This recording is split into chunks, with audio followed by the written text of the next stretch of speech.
Hi guys. अच्छा, मैं आज यहाँ पर आया था वॉरमैन। वॉरमैन एक सस्कैचुअन में एक छोटा शहर है। सस्कैटून से कोई आधे घंटे की ड्राइव पे, पता भी नहीं चलता। और बहुत अच्छा मुझे लगा, छोटा सा शहर है यहाँ पर।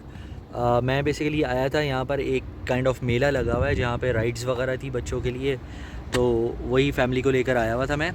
लेकिन मैं यहाँ पर अभी देख रहा हूँ, अभी यहाँ पर कोऑप भी है। कोऑप एक बड़ा डिपार्टमेंटल स्टोर है, जिस तरह वॉलमार्ट है, जिस तरह और दूसरे हैं इसी तरह का। और अगर आप मेरे बैकग्राउंड में देखें तो डिफरेंट डिफरेंट पिज़्ज़ा हट नज़र आएगा। उसके अलावा डिफरेंट डिफरेंट रेस्टोरेंट्स भी हैं और डिफरेंट डिफरेंट बहुत सारी चीज़ें। तो ये बहुत बड़ी पार्किंग है जिसमें मैं खड़ा हूँ। तो यहाँ पर फैसिलिटी तकरीबन जिस तरह होनी चाहिए किसी भी छोटे शहर में, वो जो फैसिलिटीज़ हैं वो यहाँ पर मौजूद हैं। एक चीज़ को समझना बहुत ज़रूरी है, कनाडा हो, यूएसए हो, ऑस्ट्रेलिया हो या यूरोप की कोई जगह हो, अगर वहाँ पे छोटे शहर भी हैं तो छोटे शहर में भी फैसिलिटेट ये पूरा आपको करते हैं। ऐसा नहीं होता कि छोटे शहर में आपको जो है ना, जो बेसिक नेसेसिटीज़ हैं वो ना मिले, ऐसा बिल्कुल भी नहीं होता है। तो हाँ, ज़ाहिर है अब छोटा शहर है तो यहाँ पर ऑब्वियसली आपको यूँ समझ लें कि आपको ट्रेन नहीं मिलेगी, आपको बसेस बहुत ज़्यादा नहीं मिलेंगी।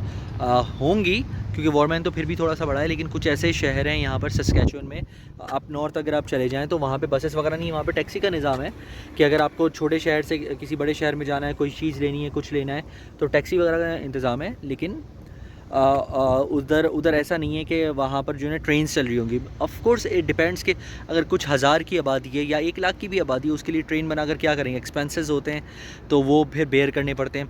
लेकिन मेरा ये वीडियो बनाने का मकसद ये था कि एक तो अगर आपको किसी छोटे शहर में अगर फॉर एग्ज़ाम्पल पीआर भी मिल रही है और आप ये सोच रहे हैं कि यार मुझे टोरंटो के अलावा या फिर मुझे वैंकूवर जाना है, मुझे कैलगरी जाना है, उसके अलावा मुझे मज़ा नहीं आएगा, और तो मज़े एक अलग चीज़ है। लेकिन अगर आप पीआर चाहते हैं तो आप छोटे शहरों का रुख भी कर सकते हैं, छोटे शहर की तरफ भी जा सकते हैं।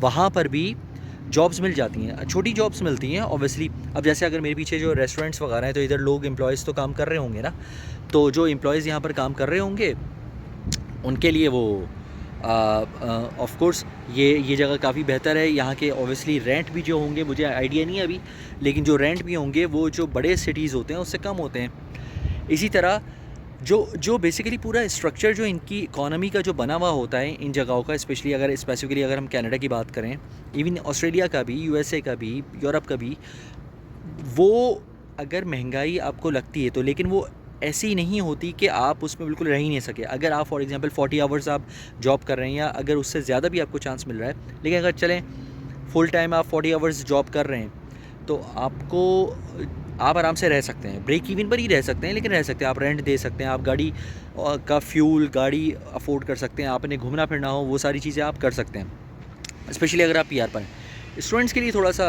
चैलेंजिंग हो जाता है ऑब्वियसली, क्योंकि स्टूडेंट्स, उनकी ज़िम्मेदारी नहीं है। स्टूडेंट्स खुद आ रहे हैं और यहाँ पर आकर अगर रह रहे हैं तो वो उनकी अपनी मर्ज़ी है। स्टूडेंट्स से, जिस तरह मैंने पहले वीडियोस में भी बताया था, स्टूडेंट्स से उनको पैसे चाहिए होते हैं। पीआर वाले जो होते हैं या सिटीज़न जो होते हैं, उनको वो यूँ समझ लें कि उनको सपोर्ट करते हैं, क्योंकि वो टैक्स दे रहे होते हैं, बहुत ज़्यादा टैक्स दे रहे होते हैं। तो इसलिए इसी लिहाज से बच्चों के जो स्कूल्स होते हैं, हेल्थ फैसिलिटीज़ जो होती हैं, वो सारी चीज़ें जो होती हैं वो बिल्कुल जो है ना, जिसे बोल रहे हैं कि हर जगह पर आपको मिलेंगी।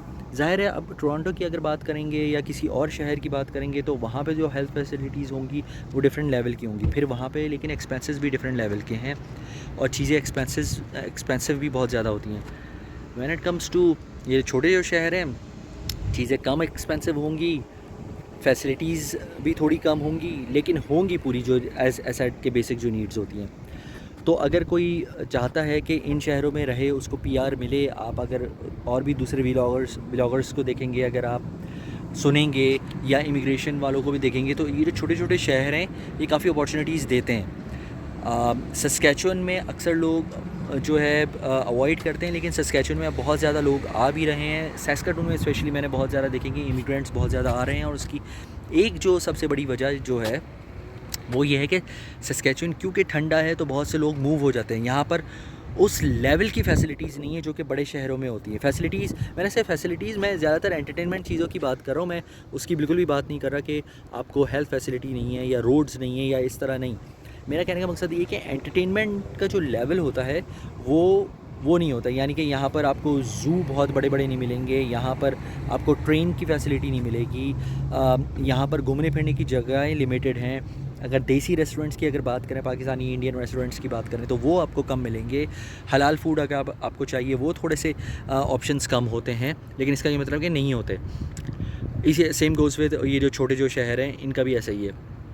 तो इसलिए आपने ये फ़िगर आउट करना है कि आपके लिए इम्पोर्टेंट क्या है। आपके लिए पीआर लेना इम्पोर्टेंट है या आपके लिए ये सारी फैसिलिटी इम्पोर्टेंट है? क्योंकि एक बार आपको पीआर मिल गई, सही है, और आपको लेटर ऑन अगर आपकी रिक्वायरमेंट भी है कि आपने उस पर्टिकुलर जगह पे, जिस तरह सस्कैचुअन की रिक्वायरमेंट कहते हैं कि सस्कैचुअन की रिक्वायरमेंट है कि 2 से 3 साल रहना है। अभी बहुत लोगों को क्लियर नहीं है, कुछ लोग रहते हैं, कुछ लोग नहीं रहते, कुछ लोग कहते हैं कि नहीं यार ऐसा कुछ भी नहीं है, रहना ज़रूरी नहीं है, कुछ लोग कहते हैं कि नहीं जी रहना ज़रूरी। तो व्हाटएवर इज़ द केस, लेकिन अगर आपको 3-4 साल गुजारने भी पड़ रहे हैं कहीं पर और आपको पीआर भी मिल रही है और उसके बाद से आपको नेशनलिटी भी मिल जाती है, आप सिटीज़न भी हो जाते हैं, तो उसमें बुराई नहीं है। उसके बाद से कहीं भी जाएँ आप, कनाडा में कहीं भी मूव हो सकते हैं विद इन द कनाडा।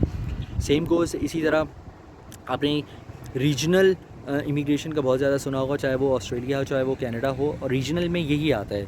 ये जो छोटे जो शहर आते हैं ये सारे रीजनल में ही आते हैं, क्योंकि यहाँ की जो गवर्नमेंट्स जो होती हैं, चाहे वो कनाडा की हो चाहे ऑस्ट्रेलिया की हो, वो चाहती हैं कि यहाँ पर लोग आकर रहें, और इस वजह से वो इमिग्रेशन के पॉइंट्स भी आपको कम मिलेंगे, फैसिलिटेट करते हैं कि ताकि ज़्यादा से ज़्यादा लोग यहाँ पर आकर रहें और उनको जिसे बोलते हैं ना कि शहरों को आबाद करना चाहते हैं। और शहरों को, जो बड़े जो शहर हैं उधर से जो डेंसिटी है, पॉपुलेशन की जो डेंसिटी है उसको भी कम करना चाहते हैं। सो ये कुछ चीज़ें हैं जो कि मुझे कहीं ना कहीं लगता है कि लोग इसको इग्नोर कर देते हैं। वो अपने एक जो जिसे बोल रहे हैं कि जो बड़े शहरों का जो बबल होता है कि यार यहाँ पर तो खाने को भी मिलेगा, यहाँ पर हम कमा भी लेंगे, स्ट्रगल भी कर लेंगे और दूसरी चीज़ें, लेकिन वो इन छोटे शहरों की इम्पोर्टेंस को इग्नोर कर जाते हैं।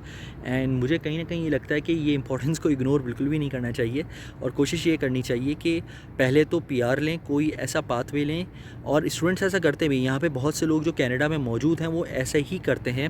इवन जो विज़िट पर आए हैं, अगर उनको कन्वर्ट करवाना होता है, स्टूडेंट वीज़ा में कन्वर्ट करवाते हैं, दैन वो वर्क परमिट में, दैन पीआर पे, और वो इसी तरह करते हैं कि जैसे ये छोटे छोटे जो शहर हैं उधर रहते हैं। मैं जहाँ पर काम कर रहा हूँ इस वक्त, वो एक टेलीकॉम कंपनी है टेलिस के नाम से। सो मेरे पास, क्योंकि मैं सेल्स में हूँ, तो मेरे पास जो है ना लोग आते रहते हैं। तो मैंने काफ़ी 2-3 लोग रिसेंटली ऐसे आए हैं जो कि फ़िलीपींस के हैं और वो वर्क परमिट पर आए हैं यहाँ पर। अब ज़ाहिर है वर्क परमिट पे आए हैं, फिर वो जॉब देख रहे हैं। जब उनको जॉब मिलेगी, ओपन वर्क परमिट भी होता है यहाँ पर कि आप कहीं भी जॉब कर सकते हैं। जब उनको जॉब मिलेगी उसके बाद से फिर वो अपनी पीआर भी अप्लाई कर देंगे। तो डोंट इग्नोर ये जो स्मॉल सिटीज़ जो होते हैं, इनकी बड़ी इंपॉर्टेंस है ओवरऑल। जो चाहे आप ऑस्ट्रेलिया में रहते हो चाहे कनाडा में रहते हो, बड़ी इंपॉर्टेंस है उसकी। Thank you very much for watching the video.